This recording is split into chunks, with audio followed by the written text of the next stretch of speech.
Thank you. Okay, welcome to our Pushing the Boundaries of Public Sector Innovation. What's working-ish? The ish is important there. Focus on evaluation, on evaluate. So I was thinking about this morning as I was figuring out how to welcome us into the space, and remembering when I was doing my doctoral research a few years ago, one of the questions that I was asking all the people that I was interviewing was, how do you understand the impacts of your work? How do you understand, tell stories, measure, assess? I used all sorts of different words, and pretty much everyone, and I interviewed quite a few people, said, yeah, we know that's really important, and we're not doing a great job of that yet.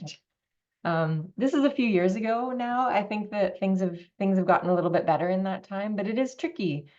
People who are working in this space have a lot of pressures to deliver, and the focus is often on that, and getting around to evaluation can be tricky. Lots of teams don't have evaluators and evaluation skill sets and capacities on their team, so it's not kind of easily ready and available to them to bring that practice and weave it into the rest of their work. And also, we're going to explore this today. We're asked to in public sector, we're asked to evaluate things in ways that the public sector can understand, in kind of the usual ways that work is measured and assessed in that context, and evaluating innovation, evaluating complexity, evaluating systems transformation. Those things are not always what we're asked to do. And so there isn't, we're pressured to measure things that maybe aren't the things that matter most to us always in our innovation work. So we'll be exploring these things and many more in our conversation today. I just wanted to give a hello and a shout out to our co-hosts for this Pushing the Boundaries experience. Specifically, Francisca Rojas is my co-host of this cycle. So she and I have been designing these sessions for us and for all of you as well over the last couple months. You'll hear from Francisca at the end today.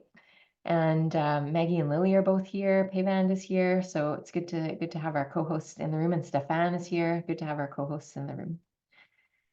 I just wanted to orient us to where we're at in this journey of pushing the boundaries. So you can see we're actually moving toward a courageous close. We have one more What's Working-ish session in a couple of weeks that's focused on mobilize, and we'll share the link to register for that in the chat for you, and it's in the slides as well. And then that TBC is, we have a date and a name for it now, and we're just organizing ourselves to figure out what that's going to be. We're calling it Courage. We felt like this was a theme that was coming up throughout all the sessions and the whole cycle about how do we be courageous in this work. And so our co-hosts will come back together and reflect on our thoughts, experiences, what we've noticed about the field, and using the theme of courage to orient us. So you'll see more about that shortly. Here's a slide with all the links. There's recordings from all the previous sessions, information about the research and consent. We've been publishing some things in Medium as we go, so I really encourage you to check that out. And we hope that the Medium space is open too. If one of you has something that you want to explore through writing in this space, please reach out to me and let me know. We'd love to have your voice and your words join us in that space as well. So today, as I said, we're focusing on evaluation. Our last session was super interesting, I thought. We talked about codifying and shape-shifting, which was a really interesting exploration of what it is that we know and how we can write it down in some different ways, and what we're learning about how we're skillfully evolving our practice in public innovation. And our next session, as I said, is on networks on June the 12th. So coming up in a couple weeks, we hope to see you there. So I'm going to invite Mark Cabaj into the room. He's not physically in the room with us today, but we chatted yesterday and he made this recording for us. He couldn't be here today, but he really wanted to join this conversation. I've learned a lot from Mark about evaluation over the years. He'll introduce himself in his short video, but he's an evaluator who's been working in Canada in evaluating complexity and social innovation for many years. And I've learned a lot from him, and I hope you will too. So give me a moment to just cue up his video and pretend he's here. He was pretending he was here with us yesterday when he was recording from his kitchen in Edmonton, Alberta. He's excited to share his thoughts with us all today. So give me a second to wake up there we go.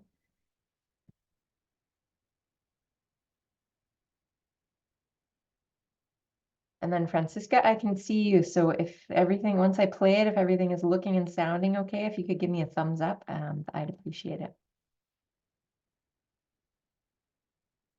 Agencies, temporary.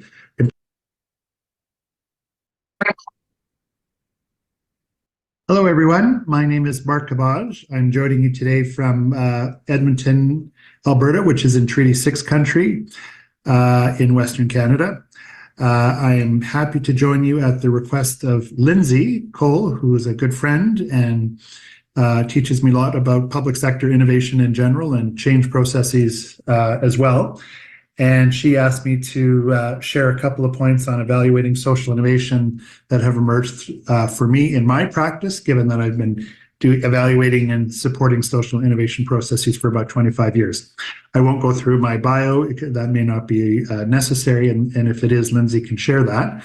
But I will say that I have been hooked on this topic of evaluating social innovation ever since I worked at the Tamarack Institute and was exposed to the work of Michael Quinn-Patton, who helped frame and normalize the transition from traditional evaluation to more developmental evaluation, which opened up a whole new way of thinking about how best to use evaluation in a way that supported innovation rather than was the enemy of social innovation. I'm going to show you a PowerPoint that you will receive after as a PDF, and those PowerPoint slides have links to other resources if you want them. And so I won't speak too long to the resources that you have links to, but I will try and do this in 15 minutes, which is difficult for me because it takes me 15 minutes to find my car keys. But Lindsay assured me that it was possible and that I could do it if I really focused. So I'm going to try and focus and begin. Oops, sorry for this. Begin with slide. Oh my goodness, I'm giving it all away. Giving it with slide 1, which is this topic of evaluating social innovation, which is a small part of systems change. We could get into that another time, but systems change requires much, much more than social innovation, but social innovation is often a part of that. I have a website that contains some resources on some of these related topics. If you're interested in diving in more, you can Google it and find it. And I will say that even though we're talking about social innovation here and a little bit systems change, the field of evaluation is quite a big field. And it looks like there's been clearly, at least from a Western point of view, a lot of evolution, all the way from a traditional focus on programs and logic models and specific policy interventions originally, which kind of emerged in the 50s, 60s, and 70s. In 80s, the 90s, where evaluation morphed into focusing more on these complexity-oriented approaches to understanding how change happens and how to evaluate it, to now, which is a period of transformation focus, which was much more complex and driven by the urge that everyone has to get at some of these vexing problems underlying the poly crises that we're experiencing. When you're in an evaluation discussion, there's lots of moving back and forth between these orientations, so you really have to pay attention. But I simply wanted to share this with you to say, well, we're going to talk about social innovation that's embedded in a much bigger set of conversations about how to best support change making. Here are the 3 topics that Lindsay asked me to touch on: traditional versus developmental evaluation, utilization-focused evaluation and user profile practices, and evaluating prototypes. So I'll give you a quick glance at each of these, and hopefully that's a good spur for your conversation afterwards. Apples and oranges, traditional versus developmental evaluation. I'm going to go through a very quick example of this that sets the context for understanding developmental evaluation. And this is a story that occurred in 2005 or 2006, Surrey, British Columbia, where a small group of people was interested in trying to reduce the number of homeless day laborers who didn't have access to a home. And of course, the vexing question was, if people were working, what made it so difficult to secure at least basic housing? Well, they employed a theory of change that was quite simple, and it was comprised of two principles. Principle number one, engage people who with lived experience to get a worm's eye view about what the nature of living without a home while working was like, and what were the reasons for that. And principle number two, to zoom out and deal with the systems and try to change the systems that caused homelessness, or at least kept it in place and reproduced it in the first place. So the first thing they found out as they did this was that many of the people living in Surrey, and I think there was 250 at the time, were actually working on construction sites in the evenings as cleanup crews. I know that job intimately because I did that during university myself. And what that means is people go to construction sites around 7 or 8 o'clock at night after the construction workers are gone, and they clean up the sites. They sweep houses, they put not furniture, but lumber away, etc. And that a lot of these people were working for temp agencies. Well, they found out that when people would finish their shift at 11 o'clock at night, they would go to shelters, and the shelters wouldn't let them in. And they found out that there were two reasons for this. Number one, shelters at that time were using proof of welfare receipt as a demonstration that someone was needy. And so if you were not on welfare and you couldn't prove that, they didn't let you in, regardless of the fact that 50% of people who were poor at that time or under the low income threshold were actually working in Surrey. And number two, that the shelters closed their door earlier. Much earlier than 11 o'clock at night, so people simply couldn't get in. So they pulled together a roundtable of local service providers on shelters, and they asked them to change those two policies, and lo and behold, they did. And all of a sudden, a lot of these workers could at least get into shelters. And we know that's not all of it, but that was the beginning of something. The second thing they found out fairly quickly was a lot of these people who were working were actually under the employ of temp agencies. So construction companies would go to temp agencies, temporary employment agencies, and they would give those agencies $18 an hour roughly for the workers, and the workers would receive 9 of that. So it was 50% take. And emboldened by their success with the temp agencies, they pulled together, with shelters, they pulled together the temp agencies and asked them to consider changing their model so that the employees would get a bigger cut of the share, from $9 to $12 to even $15. Well, the temp agencies opened their books for us, and not only did we find out that it's a predatory business, but it's not a very good business. Even at the predatory rate of 50% of a wage, these temp agencies were barely hanging on. So the group came up with a novel solution, which was if they could engage the construction companies and move their business to nonprofit agencies who were providing employment programs and sometimes providing extra services beyond employment to these folks on the ground, that in fact they could cut out the middleman and get a full range, allow them to get the full benefits. I don't remember the exact numbers, but it was between 65 and 75% of the construction work actually moved over to the nonprofits. And lo and behold, a good number of people were jumped from $9 an hour to $18 an hour. So because it was part-time work, that wasn't enough for all of them to, technically exit the homelessness situation, but it was quite a big bump increase. Inadvertently, we created that intervention created a problem because a lot of the construction companies liked to pay automatic deposit.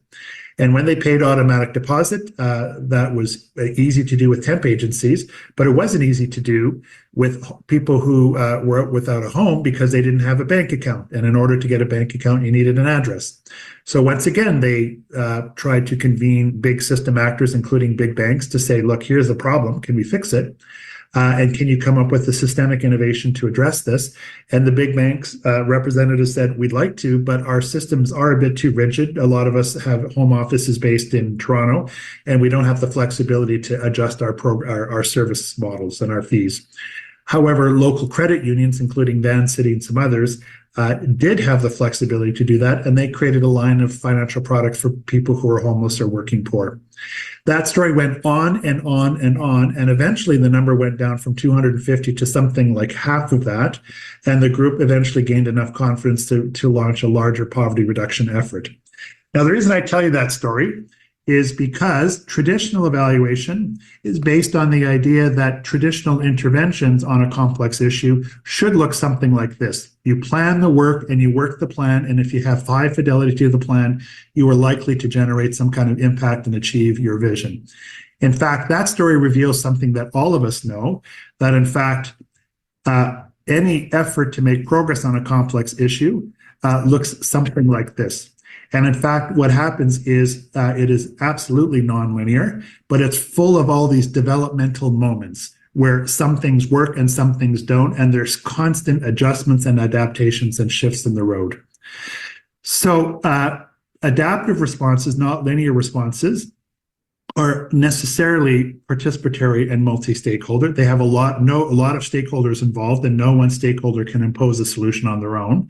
They require systemic thinking and action, zooming in and zooming out like they did in the Surrey case study, zooming in to get a worm's eye view, zooming out to see the systems that reproduce these vexing problems in the first place.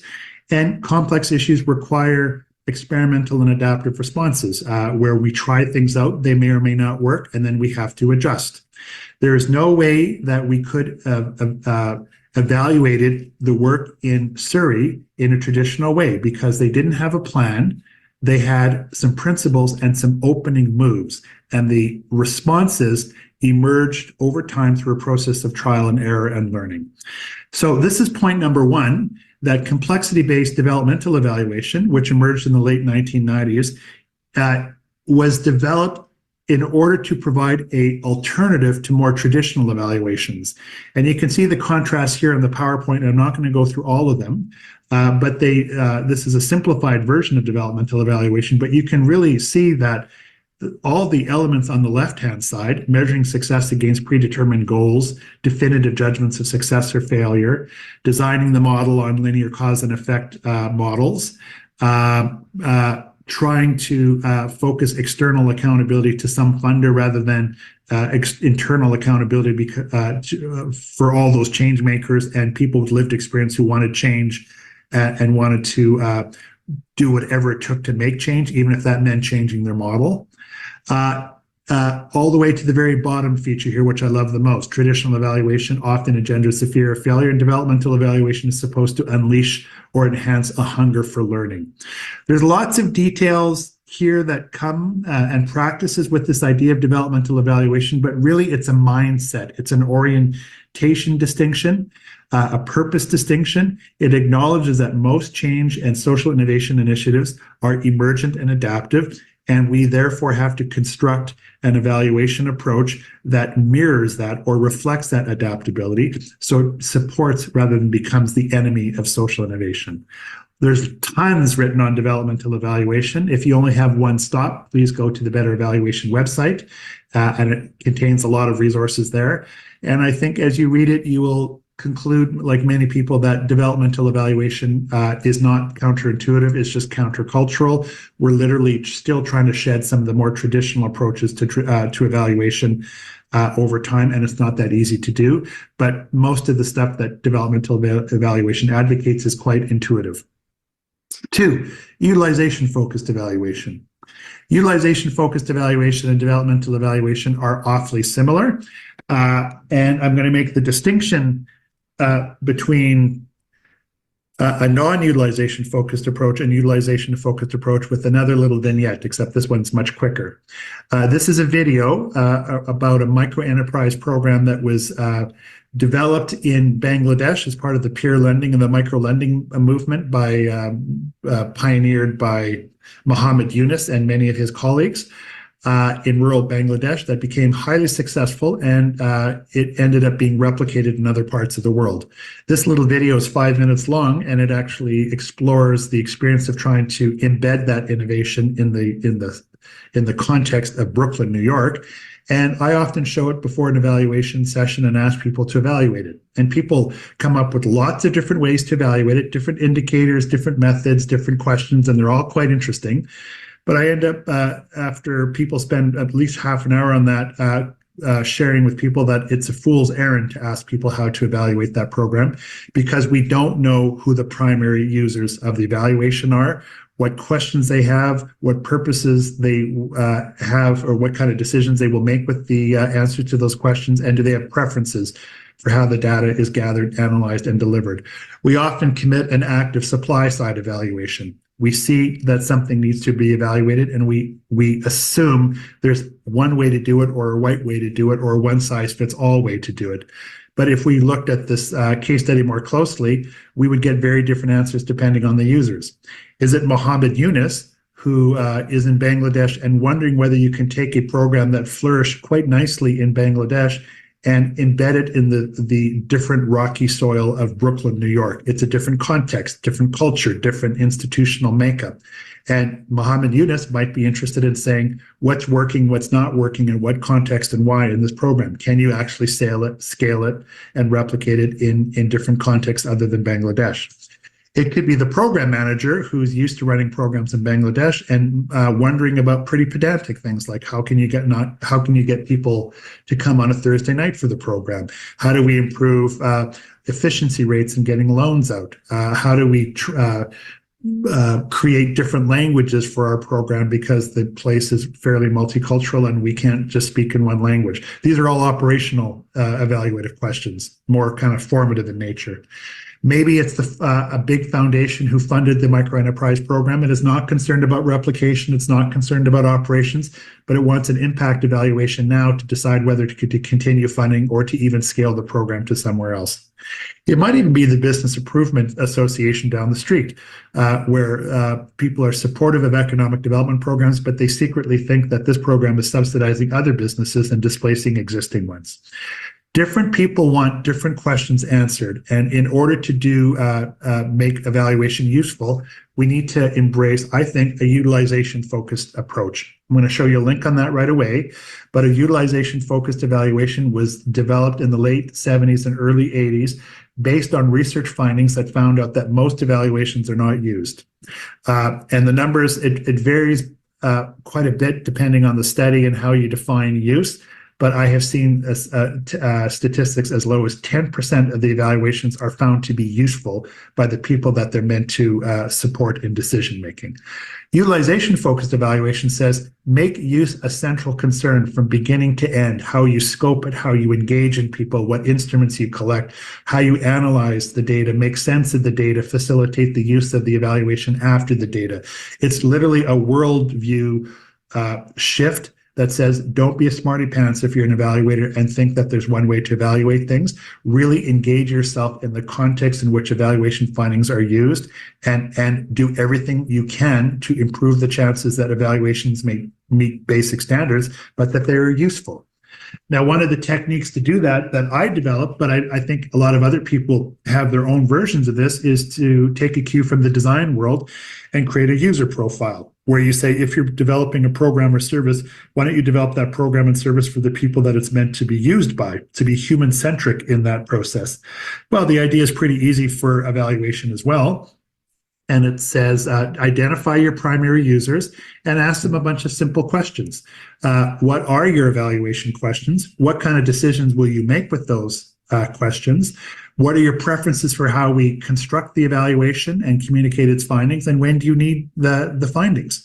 You might find out that they have very different responses to these things, and that you, in fact, have multiple different streams of evaluation. And you might even be surprised to find out that they don't know, because they've never been asked. And the only time they have an opinion on an evaluation is when they see it and they like it or they don't, in which case it's too late. So doing a user profile takes a little bit of work, but sometimes it's, well, all the time, I think it's worth it, because it improves the chances that you can really understand the potential demand for the evaluation, and that you can also sharpen your evaluation design, number two. And number three, that when you engage the users again with evaluation findings or any part of the evaluation, they're leaning forward because they've been primed appropriately. Here's a real quick example of doing a user profile for a wraparound project in schools in Edmonton. I will let you read this in detail later on, but we summarize the archetypical responses from people in foundations and high schools and human service providers, and it turned out they had very different questions and preferences and windows of use. And after we completed all those profiles, we found out that we actually had three streams of work. an accountability stream, a delivery stream, and a stewardship stream. The accountability stream, the primary purpose was to answer questions about whether things were progressing well enough to trigger the release of a check.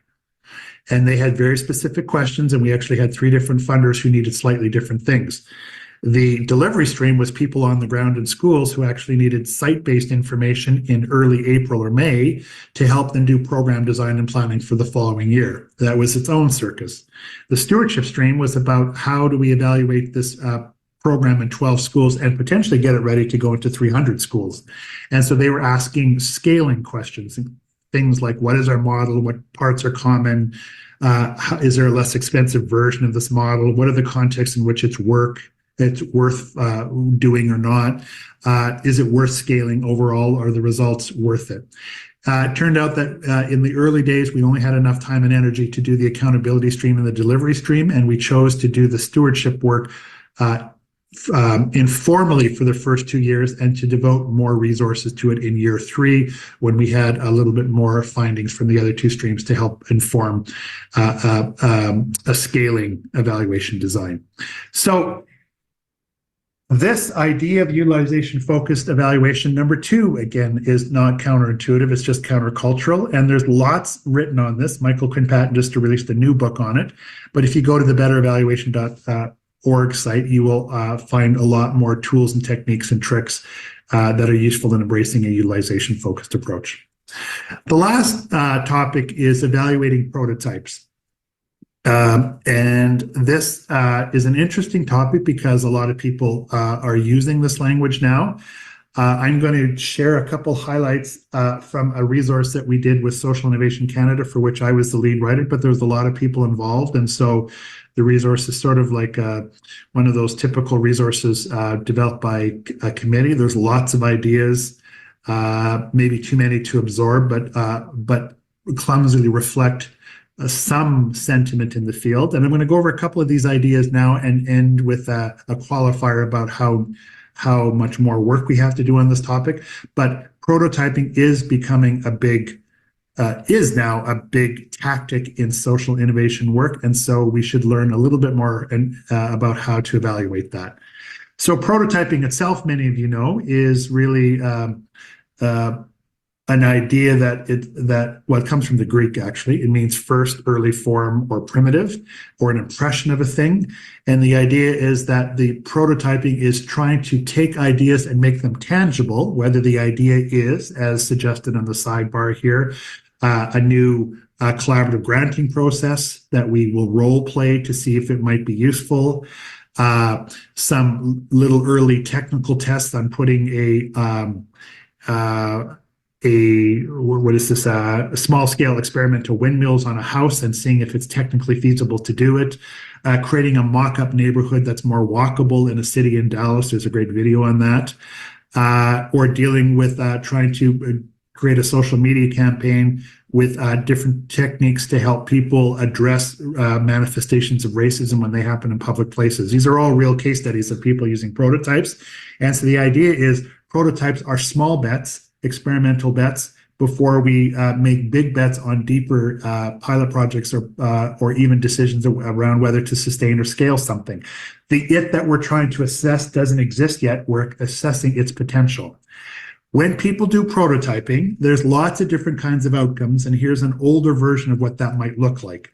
And this is actually being tested right now. We were all in a session, not all of us, several of us in a session at Hollyhock last week. Lindsay was there. We wanted to understand what the different kinds of outcomes were. An older version of this includes that outcomes from prototyping include systemic innovations, possibly, that might deserve to be scaled.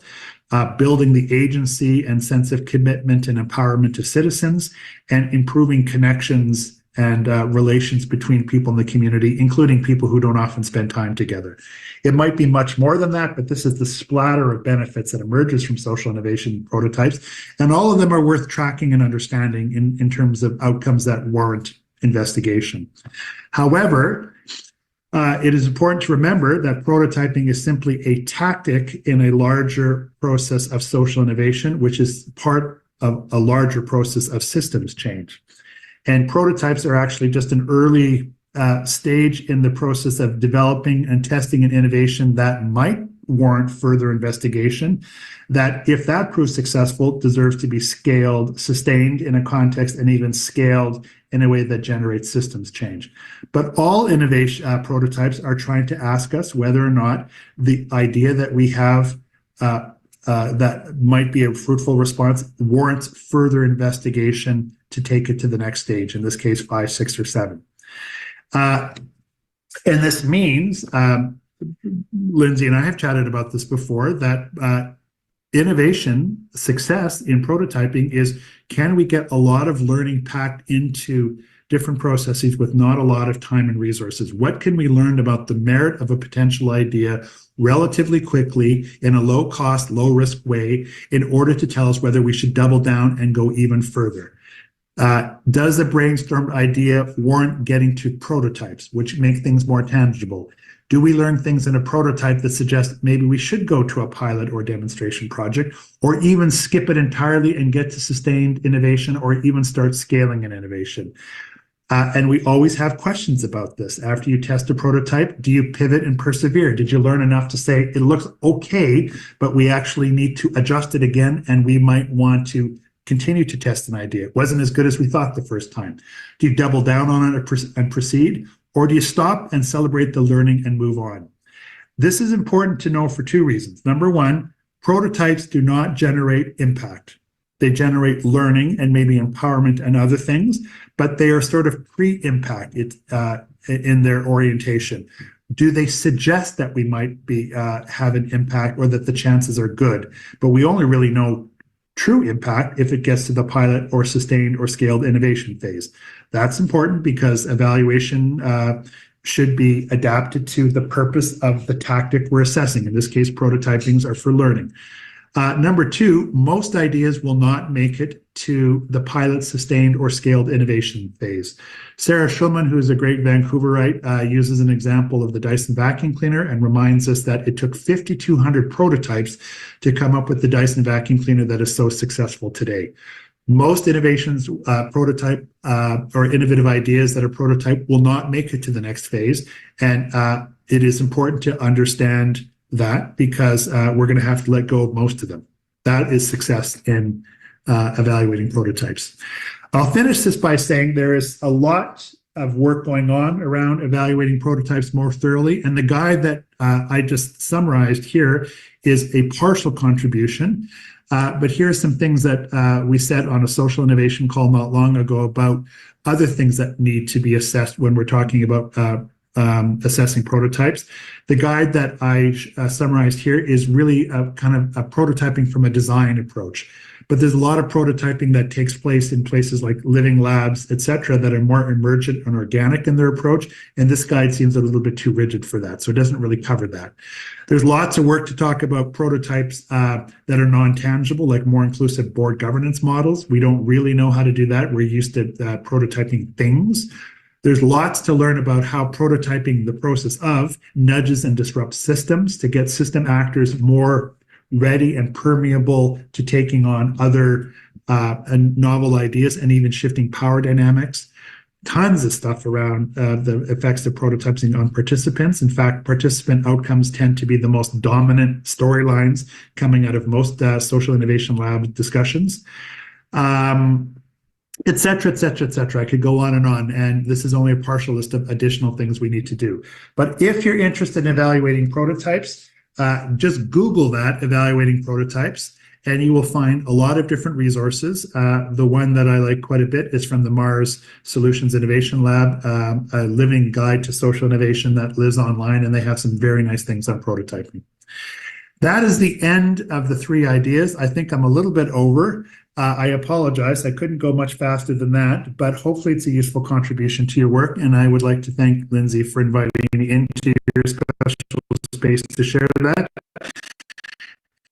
And wish you the best on your learning journey and about how best to evaluate this stuff. Take care.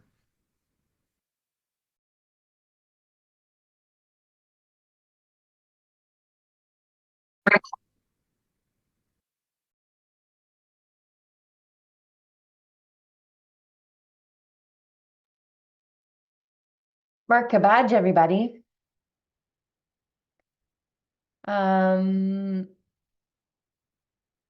Let's just take a moment to take that in, because that was a lot. Every time I've worked with Mark for a few years now, every time I hear new things and what it is that he's saying, it's interesting how the learning is really layered for me in the evaluation space. If you would like, Mark has generously agreed to share his slides. So if you would like them, maybe the easiest way to do that is for you to give Hayvand directly your email address in the chat, and she can gather those up, and then we'll send his slides out to you afterwards. There's lots of links and things in there that he's made for us. So I recommend following some of those rabbit holes set up for us by Mark. Okay. Sue, are you ready? Are you here? Are you with us? Are you ready? I am. Very good. Welcome into our space. I'll hand it over to you to take us away from here. Thank you.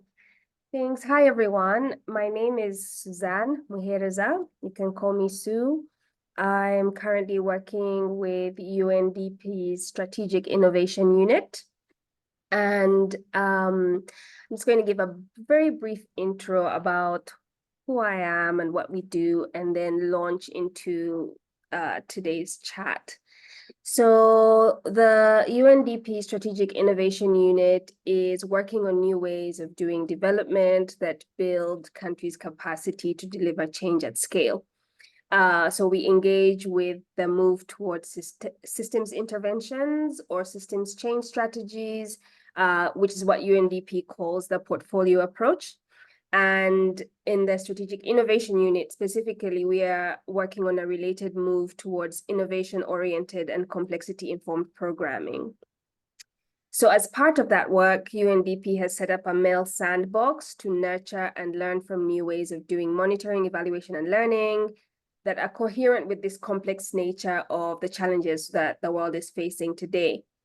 I lead and work mainly on the MEL sandbox, which where we convene a series of participatory sessions where we collectively explore a theme in depth, inviting practitioners to speak about their experiences, testing new ways of doing MEL that helps them navigate complexity. So a little bit about me. Sorry, I'm going to use the acronym MEL a lot, but basically it's measurement, evaluation, and learning. And I'm very heavy on the L of it. So we can discuss that a little bit later in my presentation.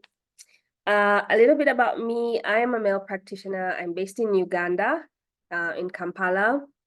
I've worked for the last 9 years across the continent, supporting teams to develop more results-focused measurement approaches and learning frameworks. I've been working more globally since 2020, and during that time, I stumbled into systems work, which eventually led me to the MEL sandbox at UNDP. I find systems thinking interesting because it seems to extend my natural way of thinking, which is kind of that all things are connected, that we have very little influence over the outcomes of things, and that the things that are easy to measure are not necessarily the things that matter in the lives of real people. So based on that personal T and the work that I do, I just want to share with you today some of what we're hearing and engaging with on evaluation in the sandbox. We can go to the next slide, Lindsay. Thank you. So I've done the first two.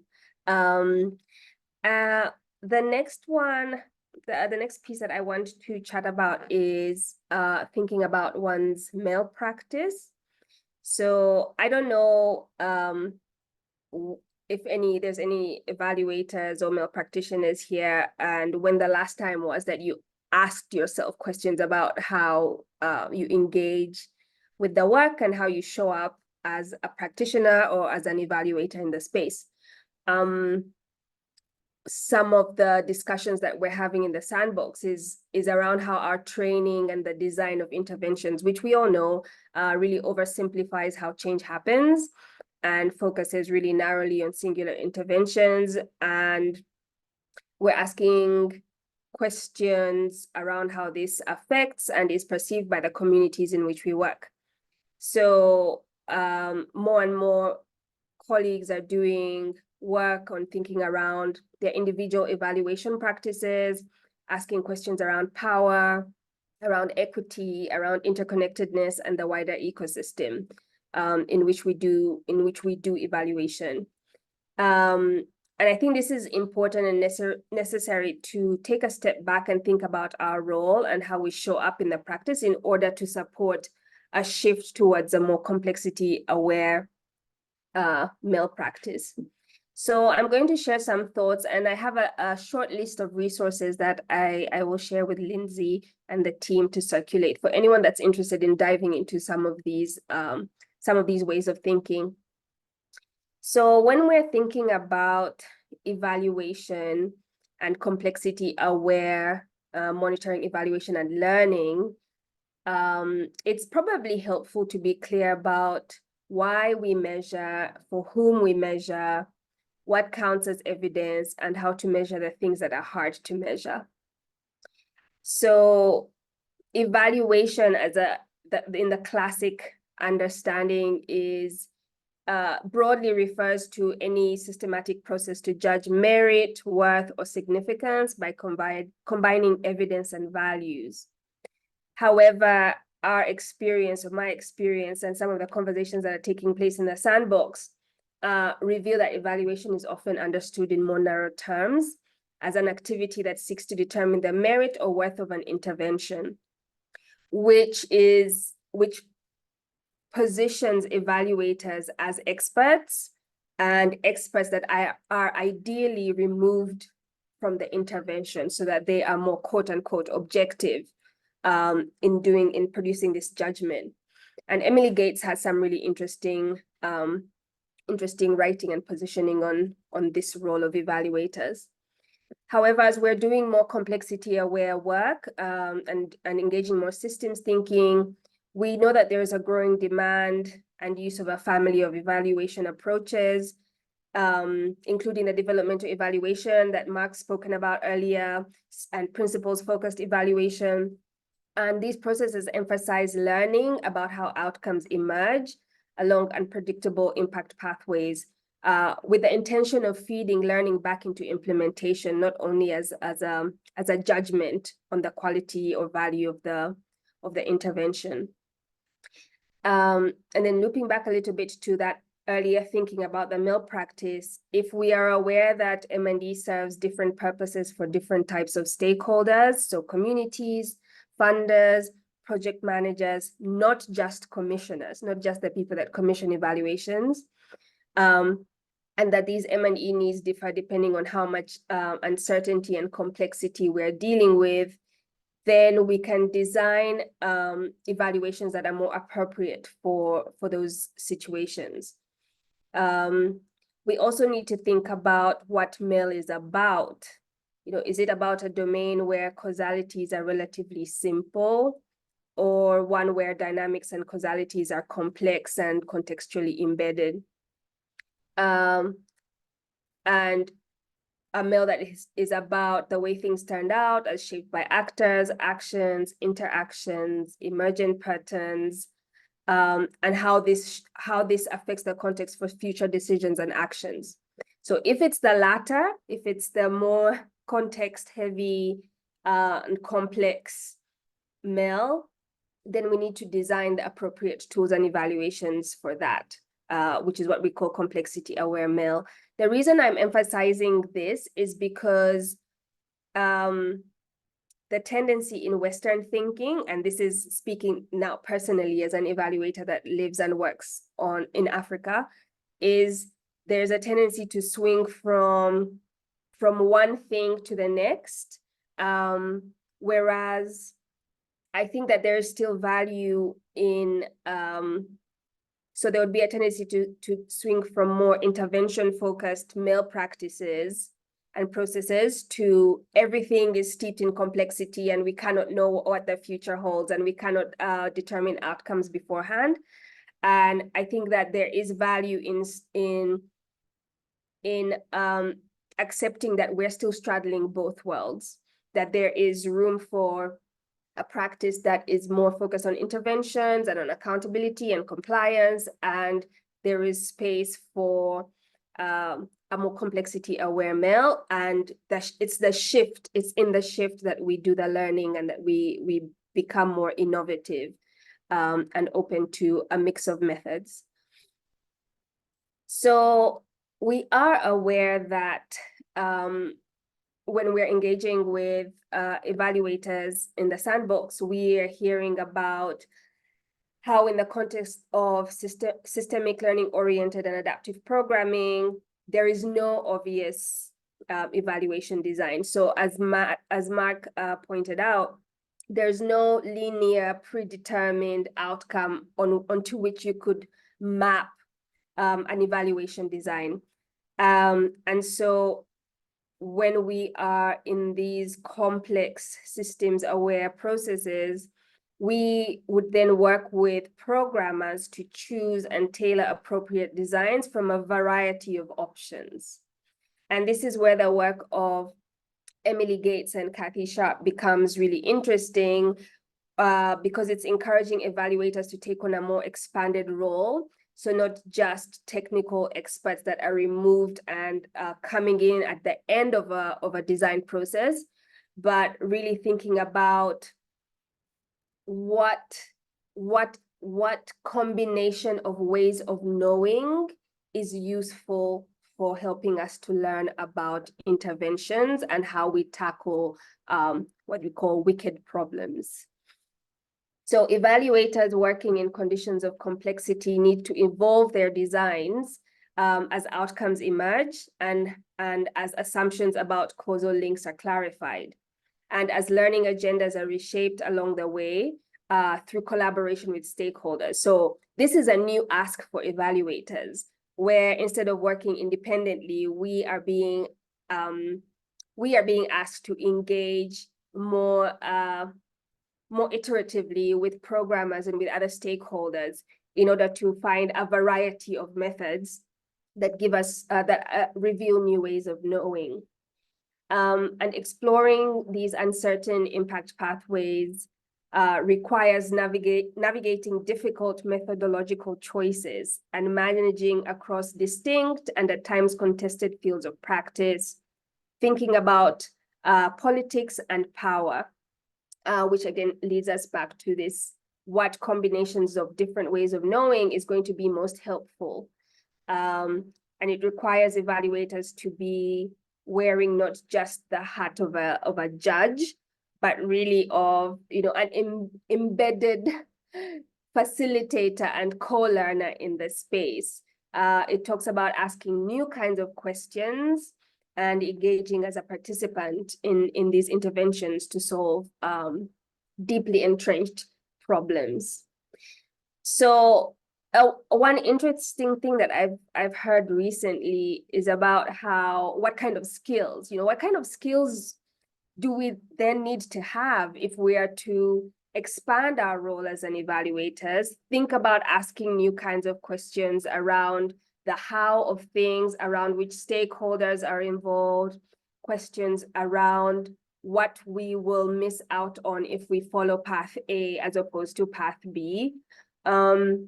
And again, here the work of Emily Gates and Kathy Sharp has been really interesting, where we can also acknowledge that no individual evaluator will have all the skills and tools needed to upgrade their practice, right? If you're going to do a PhD on every new method that is coming up and requiring you to become more systems aware, I don't think you'll ever leave school. And I mean, I know that's the game for some people, but I like to be out here and not doing homework. So, and I know there's a few more people out there like me.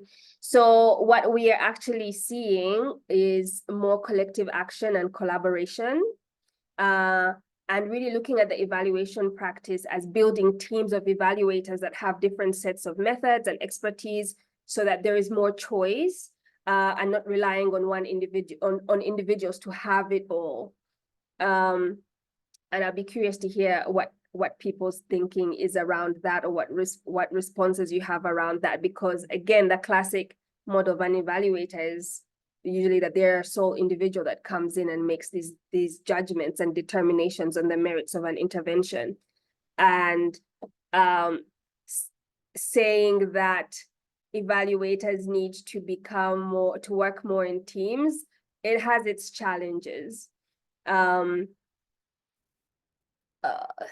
I'm just looking at my notes a little bit more. Right, so in addition to having evaluation teams and more collective action and collaboration, there's also more use of mixed methods. So we're hearing about the term bricolage, which is being used to guide evaluators in not only choosing and mixing methods, but recombining different parts of methods to support rigor in making causal claims around complexity. So there is work around that, and I'll share some links on that as well. I think Marina Apgar and Tom Ashton do some interesting work on that. So I just wanted to talk a little bit more about the evaluator as a technical expert and embedded co-learner.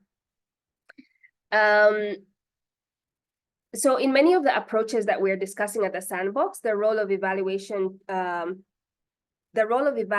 itself changes from an assessment of a specific point in time to a continuous learning journey. And this shift also has its challenges. So for evaluators, it means a transition from independence towards a more embedded way of working and engaging with different stakeholders, with power, with equity, let me leave that piece out. And some also are afraid that this embeddedness of evaluators might result in less objective and more skewed findings. Which I'm also curious to hear a little bit more about, because I think that is also a kind of classic Western model of thinking about knowledge and what value we place on knowledge from people that are embedded in certain contexts, in communities, and in people that we judge as experts. So I'd be curious to hear more from the group, how that lands for you. We also are hearing that it can be difficult. It can be a difficult shift to make for people and organizations whose identities have been framed around arm's length evaluation principles. So this idea of becoming a co-learner, an embedded facilitator, is difficult for certain evaluation shops. However, co-creation and iteration are an essential part of MEL processes and are an essential part of this shift to complexity-aware MEL that we are grappling with. So while there's discussions on whose knowledge counts and power dynamics that evaluators bring into MEL, I think that it would be interesting to have some more discussion on co-creation, on embeddedness, and how we balance some of the potential downsides with creating these new practices. So just to wrap up, I would say if we agree, because it is a dialogue, it's a dialogue among different practitioners. So if we agree that there are multiple actors, interactions, and emergent patterns that affect how change unfolds, then we can co-create more context and complexity-aware MEL processes. And if co-creating approaches also gives us an opportunity to include marginalized and harder to reach voices and perspectives in our evaluations and general MEL processes. And this moves the field beyond results management to system design. We want to think about broadening our theoretical and methodological skill sets we want to focus less on evaluations and more on the process of evaluating, on what we learn, on how we engage with stakeholders, on how we show up in terms of power and equity, on whose knowledge we surface and value. And lastly, we really want to share authority and work with intended users and not just with commissioners. We want to ask new kinds of questions, not as a value judgment on interventions, but as a co-learn and a process that creates value by asking different kinds of questions, which encourages us to really use evaluation not as a judgment of a point in time, but as a process for learning and adapting and improving solutions to wicked problems. I have one last slide that I just wanted to share with the group. It's from Marina Apgar, and she's looking at these 4 tensions of evaluation for complexity. And I'll just give you a minute to look at it. I'm not going to speak to it too much, but to just look at it, and I'm curious to hear where any of these tensions land for people. If you have experienced any of this, if it brings up any questions for you, because this is something that we're currently discussing at the sandbox and thinking of doing some writing on. So would be curious to hear what colleagues have to say on this, if it lands at all. Thank you for listening. Thank you so much, Sue. I want to say how much I appreciate how you're sharing what's happening in the sandbox out in the world through writing about it and today, but also through all the writing that you're doing. I've learned a lot from following along with the conversations that you're having. And so if people haven't found their way into the medium space and the other spaces that Sue and her team, her sandbox mates are in, then I encourage you to find that.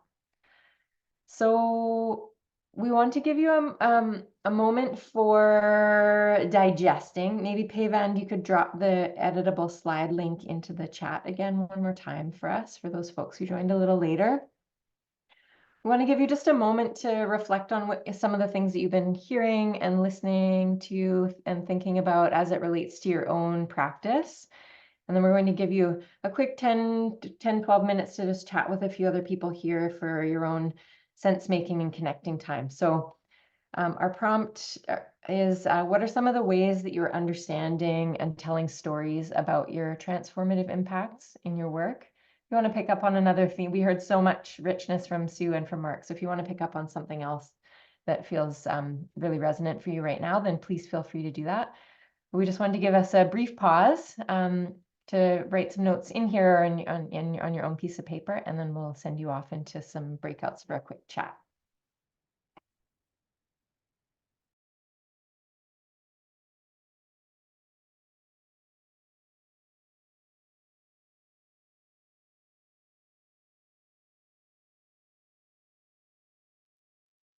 Welcome back.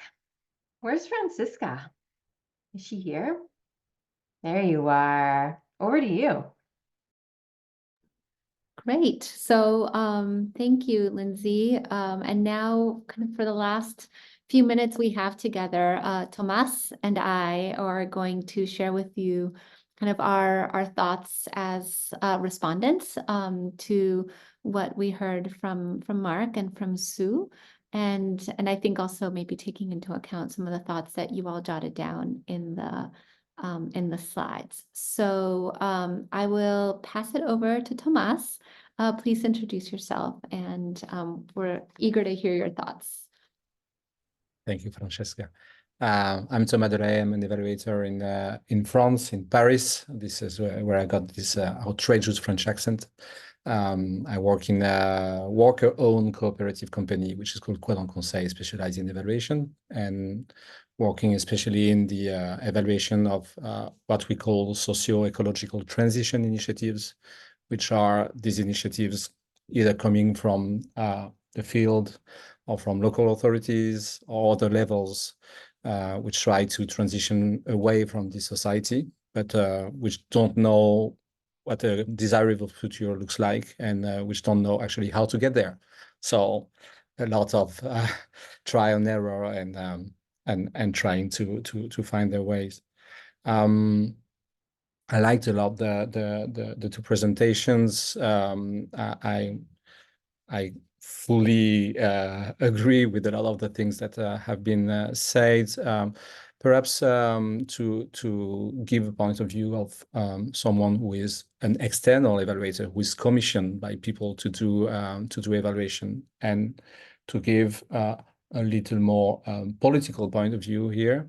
I'd say one of the initial questions when we're talking about the evaluation of public sector innovation is, who are those actors who are innovating, and how much do they care about the evaluation?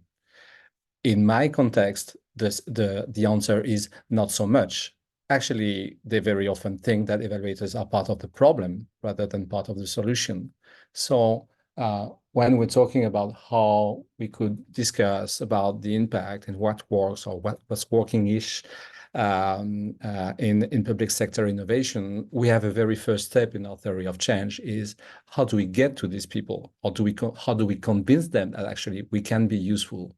And they're not totally wrong when they say that evaluators are part of the problem with the conventional performance systems and that kind of things. But we have things to bring. How can we help them? How can we not be a burden? I think that's a first thing before what Mark and Suzane said. A second thing is that there is a lot of confusion in innovations in the transition initiatives in which I work about what we want to learn. And this is a confusion which everybody is happy with, because the foundation is giving money to perhaps test a new thing that they could replicate everywhere. And the innovators, they just want to have a space, for trial and error, perhaps for testing stuff, but they don't know exactly what they want to do. And perhaps the evaluators or the academics who are helping, they just want, to test, to use their new methodology to test something. And with my colleague Agathe Deveau, we've been working a lot on this confusion about learning. And a very important thing we need to do is to try to remove that confusion at some stage. So what do we actually want to learn in an innovation? Do we want to know if it works? And sometimes we want to know if it works. And we want to know if there is a theory behind it and if it can be replicated. Or do we just want to have a space to test stuff, and perhaps what we're testing is perhaps not what we said we would be testing. And that's okay, because we hack stuff in innovation. Suzane has been talking about our role as evaluators. I think it's extremely important. The thing is that when we're in a radical innovation, this role is emergent. We don't know what is our role at the beginning. And we can be a critical friend, we can be a sparring partner, we can be a safeguard, we can be an architect, we can be a broker of knowledge, we can be the voice of the field, we can be, it happened to me, the advocate of the initiative, saying, actually, they're doing something which is worthy. But we don't know this role at the beginning. And so it's not always easy, because evaluations are usually commissioned. So there are terms of reference in which we say evaluation should be about this and that. And the more it is innovative, the more it is radical, the more it is likely that the terms of reference are completely stupid and don't make any sense. So how do we deal with that, especially when we're talking about public sector innovations? Mark said that we need to find ways to be useful, but again, we don't know how we can be useful. I think discussing values is something that evaluators do and that nobody else does. And in my experience, discussing values is often taboo. And because, with these people on the field doing some very progressive stuff, etc., but they don't want to discuss what is a good type of participation, for instance, or what is being inclusive, and how can we say something is a success. There are many roles we can have. they're rebuilding, designing experiments, learning, etc. But working on values is something that evaluators really can do. And I think it's important to keep that in mind. Last point, the title of the session was What's Working-ish, which I like a lot because perhaps from my European point of view, it's very Canadian to say that now. Not really taking a position. With this notion of what works, there is something which relates to what we call external validity or generalizability, extremely hard to say, of what we learn from innovation. And this is extremely important for several reasons. The first reason is that at some point, transitions, transformative change doesn't work by one project, but because we learn from dozens and dozens of projects and we manage not to make the same mistakes in the next ones. But a lot of that learning is actually within people. You know, we have actors of change, they learn, but they have a very big difficulty to go through structured process of learning. Evaluators have something to do there, but it's not an easy thing. The second thing is that when you work with radical innovation and you don't know what works and you think that the context is important, actually you can't replicate a solution. So I'd look in a quite different way from what Mark said about, you know, the prototype that you decide to follow and then you scale up, etc. In many cases, what you learn are very small ingredients, very small stuff, a mechanism, a way to involve stakeholders, a way to deal with that issue and that kind of things. And so there is really a question about how we help understanding what works in what ways, when, why, if combined with what, which is a lot. And there is a second thing, which is how do we help those who are the actual users of that knowledge for their own cases, their own innovation. And so how do we help them to use the knowledge in their own case rather than pushing knowledge and saying what works? So it's not what works for you, it's what works for me.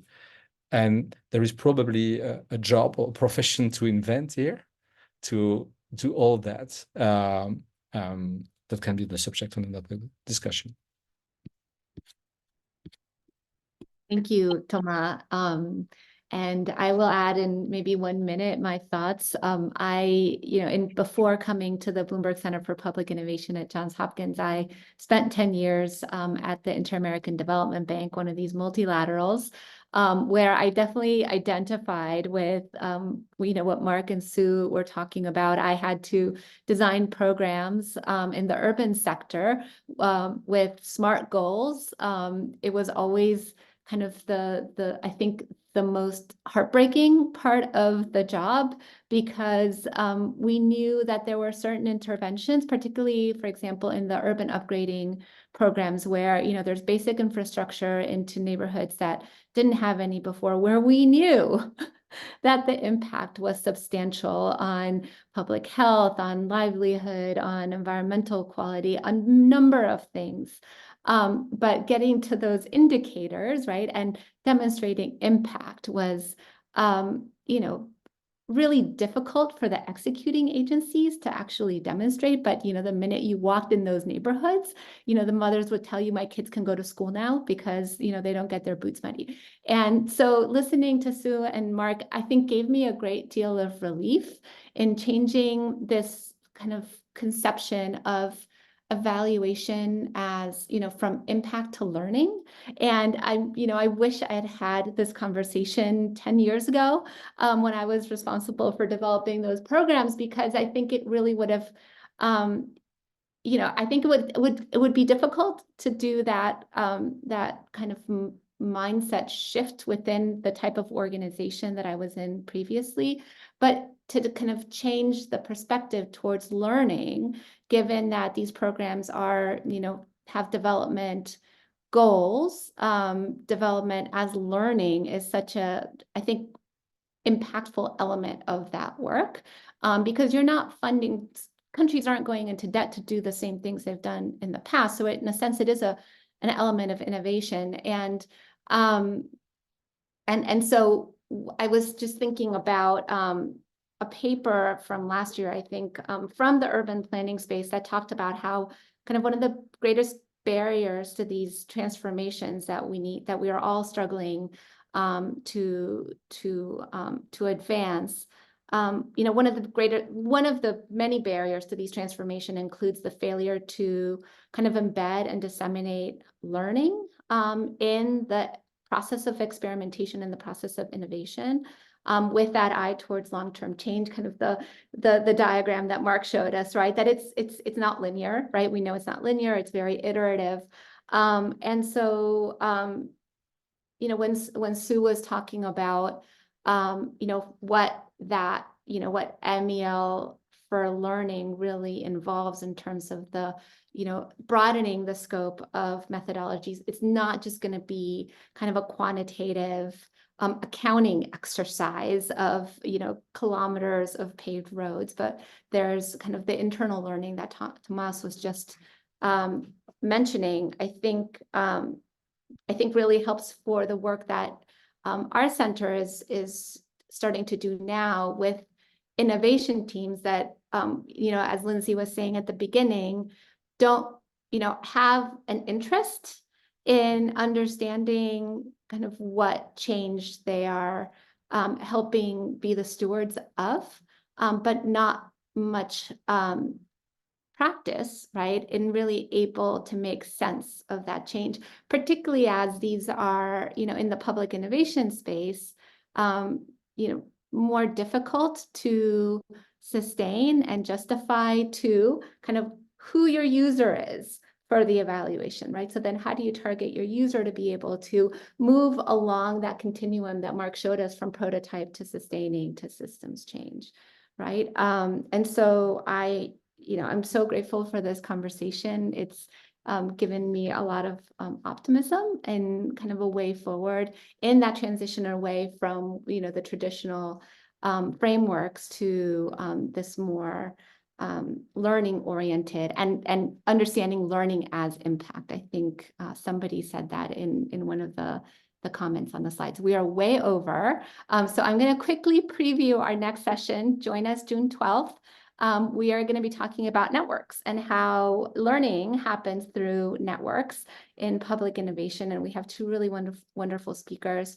Orlando Rojas, who leads the government lab in Chile. So it's a national level innovation lab embedded within the government. And they've built kind of networks of public servants all over the country. So he's going to tell us how they do that as a way to diffuse innovation capacity and mindset at the state level.